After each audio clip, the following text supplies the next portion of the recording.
Hello YouTubers and fellow vintage radio enthusiasts. Radio for this video is a Sears SSB. This radio actually predates when they called them road talkers. This is just a straight Sears radio. This is one of their, I don't think it's not their earliest, but this is a pretty early radio with the Sears brand. This is one of those big mobile slash base units. You can run this off of 12 volts or 110. It has two separate power cords for it. And I believe I've got the power cords here. There were some other radios that took this particular style, 6-pin apparatus. This is the 110 cord. And here's the 12 volt cord. 12 volt cord has never been unpackaged. This radio, I mean, it looks new, but it has been used some because I know the noise blanker on and off is actually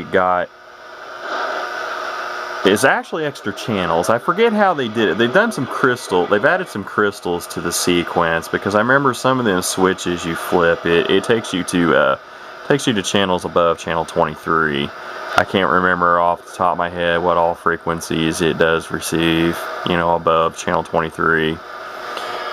I got all the original accessories with this radio, and I have to excuse my radio room, it's a mess. I've got the box.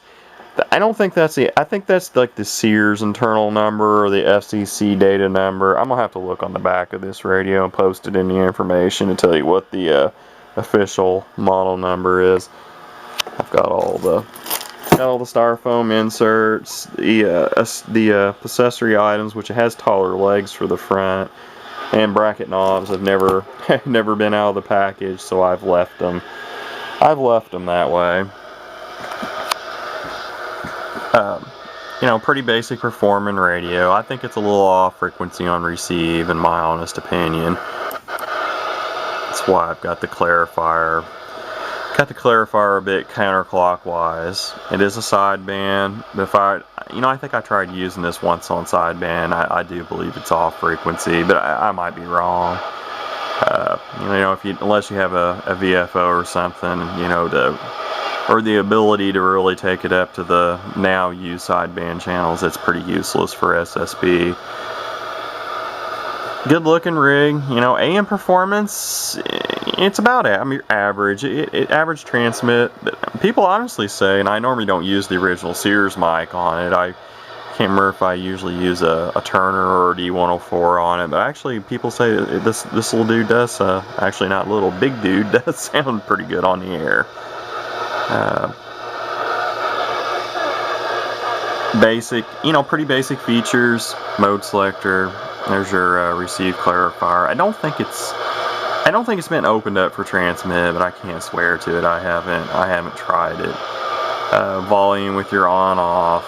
Noise blanker, like I said, there's at least one crystal on that, and maybe it's the CBPA's got another crystal on, and different combinations of those switches give different effects. I think they left the SWR cal, RF and cal alone, which tells you what meter function the meter's going to read.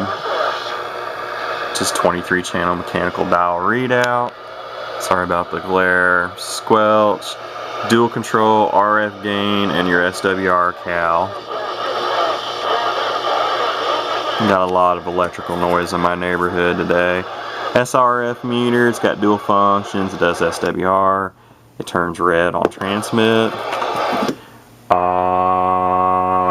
Showing about 12 watts peak out of this little radio. It's on the hand mic, it's not bad at all.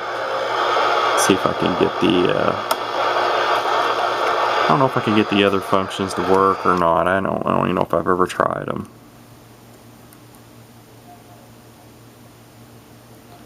SWR cal. Yes, it does work.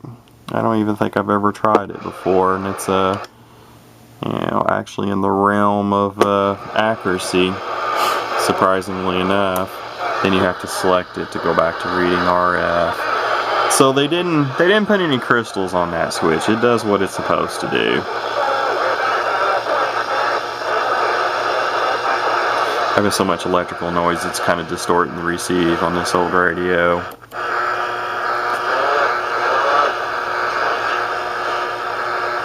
But anyways, I think that pretty much shows this radio. It's in immaculate condition. I don't think it was ever used very much. They're still got the plastic stuck on the mounting bracket. Original stickers are still on this radio. Honestly, I think this was somebody's backup rig, or somebody bought it, had some crystals added, had dreams of grandeur, and just never, you know, didn't stay too interested in the hobby. I'm not sure what the case was, but anyways, it definitely wasn't used much. You know, if didn't look it over real well and notice that crystals have been added. And if it wasn't for the fact the bag, you know, the radio wasn't bagged or anything, it'd be easy to mistake in this one for being new old stock, but it's actually not. I think that pretty much covers this radio. You know, I see these on eBay a fair amount. There are some others that are identical that were made under other brands. There's a JCPenney that's the same. There's one or two realistic branded ones that are the same radio. I'm assuming these were Cybernet made. I can't swear to it. They are made in Japan. I know it says printed in Japan there, but I mean, it says on the back the radio is made in Japan. That'd be my guess as to who made this rig. And like I said, there are other branded radios out there. They look a little different. They have a different, you know, brand name on them, but they're the same radio. I know of at least one realistic and possibly two, and one JCPenney. Kind of neat rigs. You know, like I said, they do AC or DC. They're awful big for a mobile. You know, back in the days of this radio, probably I don't know, early 70s would be my guess. It was practical to mount one of these under a dash, but in today's vehicles, that could be a little rough. You might be able to mount one to the floor. Anyways, that covers it for the Sears SSB 73s, everybody. I hope you enjoyed seeing this old vintage rig.